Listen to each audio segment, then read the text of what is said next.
का हल पूर्ण तरह हो जाएगा। अगर अब इंतजार करते रहे, आज होता, कल होता, कल होता, परसों होता, ये मुद्दा है कि विचारधारा अलग, ऐसा क्यों?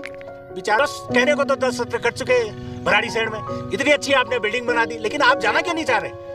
ये सर, आप एक एडवोकेट भी और आपको संवैधानिक तरीके से ज़्यादा जानकारी होगी कि जो इसका जो मैनिफेस्टो जो 1980 में जो उत्तराखंड क्रांति दल द्वारा जो बनाया गया था, उस आधार पे आपको क्या लगता है कि गैर राजधानी और जो अस्थायी राजधानी है उसमें क्या डिफरेंसेस है, उसका जो बेनिफिट्स है उन पर्वतीय लोगों को किस प्रकार मिलेंगे? क्योंकि 5th शेड्यूल की अगर हम बात करेंगे तो 5th शेड्यूल तो कहता है कि जहाँ पे 5th शेड्यूल हो गए तो वो चाहे राजधानी हो चाहे मूल निवास का मुद्दा हो तो वहाँ पे बेनिफिट ज़्यादा होते हैं अकॉर्डिंग टू राजधानी गैरसैंण या तो सर देखिए, सबसे पहली बात तो जैसे आपको पता है कि देहरादून जो है वो एक टेम्परेरी कैपिटल है उत्तराखंड की और गैरसैंण भी है।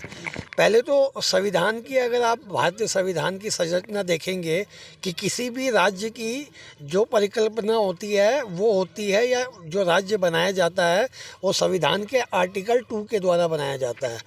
लेकिन आर्टिकल 2 के अंदर वो न्यू जो स्टेट होता है उसकी परिकल्पना की जाती है। अगर आप बात करें कि एग्जिस्टिंग राज्य में से किसी दूसरे राज्य को निकालना, जैसे उत्तर प्रदेश से उत्तराखंड निकला था, ठीक है, तो वो संविधान के आर्टिकल 3 से निकलती है। और उसके बाद अगर आप ये देखेंगे कि अगर आप उसके बाद उस स्टेट के अंदर क्या क्या होना चाहिए, कैसे एक राज्य के स्ट्रक्चर होना चाहिए, स्वरूप कैसा होना चाहिए, वो आर्टिकल 12 में मेंशन होता है। लेकिन आप जो भी संविधान के ज्ञाता हैं और जो भी मतलब जिन्हें आप इंटेलेक्चुअल लोग बोलते हैं, चाहे वो गवर्नमेंट में हो चाहे वो वैसे विधि के लोग हों, तो आप देखेंगे कहीं पे भी टेम्परेरी का कोई प्रावधान नहीं है। आप समझ रहे हैं टेम्परेरी का मेरे को यही समझ में नहीं आज तक कि टेम्परेरी का क्या मतलब है। या तो आप देहरादून को बोल दीजिए, अनाउंस कर दीजिए कि ये परमानेंट कैपिटल है, गैरसैंण को कर दीजिए। फर्स्ट ऑफ ऑल तो आप जो उत्तराखंड के लोगों के बीच में जो ये दुविधा फैली हुई है या जिसे कहते हैं कि सब परेशान है कि असल में राजधानी है क्या।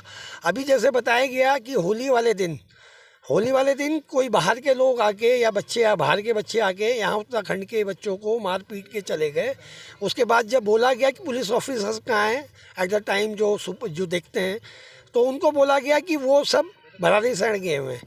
तो आप इससे देखिए, इसी से कितना बड़ा कंफ्यूजन पैदा होता है कि कभी हमारे ऑफिसर भराड़ी शहर की नौकरी कर रहे हैं, कभी वो देहरादून की नौकरी कर रहे हैं। क्यों?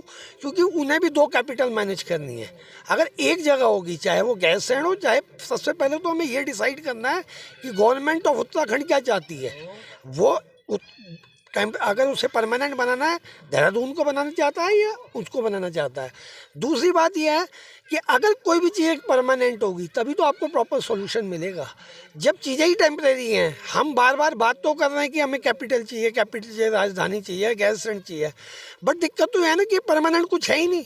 हम लोग बस बोले जा रहे हैं, हमारा प्रदेश बोला जा रहा है, सरकार जो पुरानी पार्टियां हैं, चाहे वो कांग्रेस हो, यूकेडी हो, ये सब कहते तो हैं कि हमें कैपिटल चाहिए, बट वो टेम्परेरी की बात करते हैं। जो शायद हमारी टीम का जो लक्ष्य यही है कि हमें एक परमानेंट चाहिए। आप परमानेंट चाहिए, वो भी गैरसैंण चाहिए, बस ये है बात।